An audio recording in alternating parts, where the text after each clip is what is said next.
Is masturbation healthy for a man?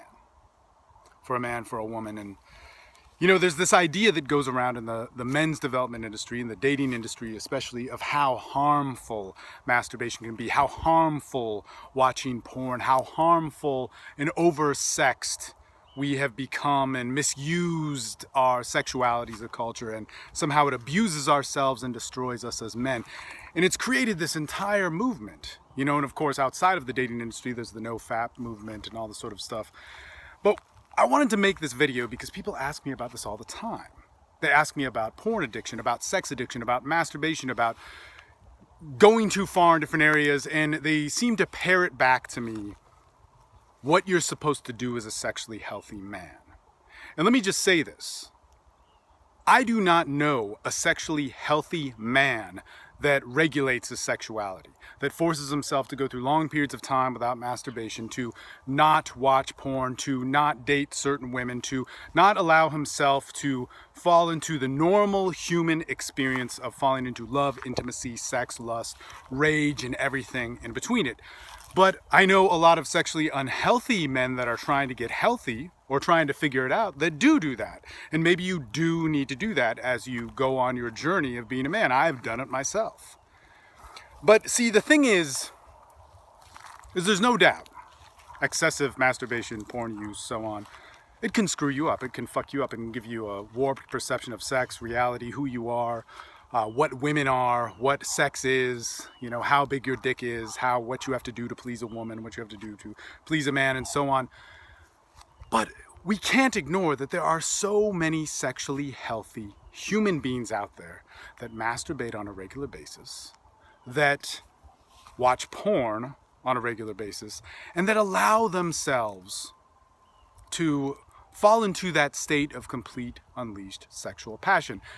And the problem is that as men, we come up with this idea of these rules, and we have to follow this in order to gain mastery, and we have no identity of who we are. We don't know what it's like to have confidence. We don't know what it's like to fall in love and then have your heart broken and not know what to do, or to step up to a woman, or to be a man in the bedroom, or whatever it is. We don't know how to challenge ourselves with the natural things that we never really had to challenge ourselves with. We're so far removed of this that we look for the answer in these archetypical, mythical answers of what it is supposed to be. And look, I'm going to tell you this. I've been somebody who's struggled with sex addiction. I am a sex addict. I'm somebody who lives a great, amazing sexual life. I live a life that I believe I'm my fullest expression of who I am as a man. I allow myself to lust. I allow myself to hate.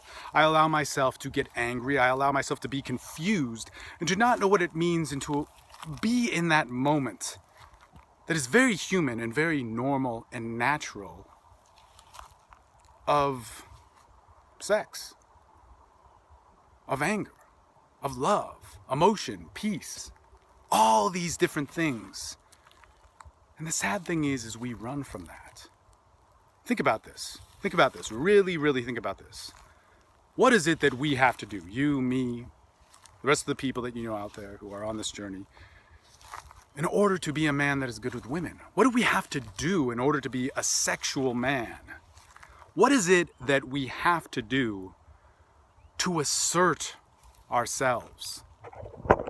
Do we have to be somebody who's a clown? Do we have to be direct? Do we have to be disciplined with our sexuality? And see, the real problem when it comes down to our sex issues, when it comes down to masturbation, porn use, and how we're going to really fuck ourselves up with that, isn't the porn, isn't the masturbation. It isn't all these things. It isn't the specific behavior, but what it is the stuff inside you. What are you running from? How come all the people I know that do try and limit and compartmentalize their sex life and put all these labels on it of what it is supposed to be are the people that have been hurt the most by it? Are the people that have been hurt the most by a relationship, love, sex, some sort of trauma. We don't try and get the pain of that handled, but instead we run from it. And so many people like myself, and I know this is true for me, is I have a lot of pain in me. I'm somebody that didn't know how to trust women. I'm somebody that didn't know how to trust myself. That I'm somebody that I thought sexuality was linked with this bad part of me and not this beautiful, awesome expression that sometimes, in fact, many times, had to do with something that was absolutely socially inappropriate. But in the bedroom with my partner, to myself, it was great. But after I came, or after we were done, and we felt guilty about it. And see, I think we don't know how to live with guilt. We don't know how to live with shame. We don't know how to live with how we can get past those things and empower it and become great, great men, great women that are beautiful, that love each other, that don't put definitions and rules on how we come together. Look, I myself, as I've said, I'm an addict to the core, not just a sex addict. I've had many struggles with addiction, and I'm very proud of that. Why? Because it's been the greatest teacher to me. I watch porn. I have sex with my woman.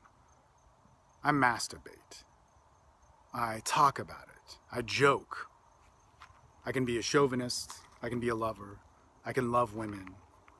I can be sad. I can be hurt, and all these things. Because it's a part of this great thing that we call human connections. We need to stop running from that intimacy of the potential in ourselves and realize that life is a beautiful thing.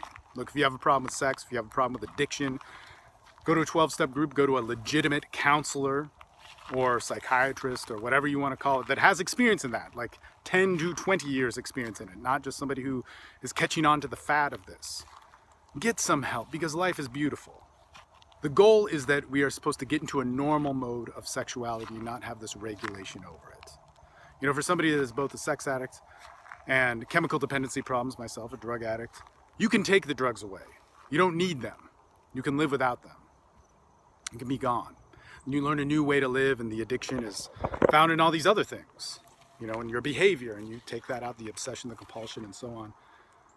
But with sex, sure, you might need to stop. You might need to stop for a while, but that is not the end goal. That is because you are so far off the map in dysfunction that you need to get back to function. But function, I swear to you, what you will have to learn to live by and use is how to behave like a man, a human being, without the shame, without the guilt, and with all the shit that's propelling you to make that behavior of whatever it is, masturbation, porn, sex, drug use, yada, yada, yada, into compulsion and derangement and take over your complete life and dominate who you are.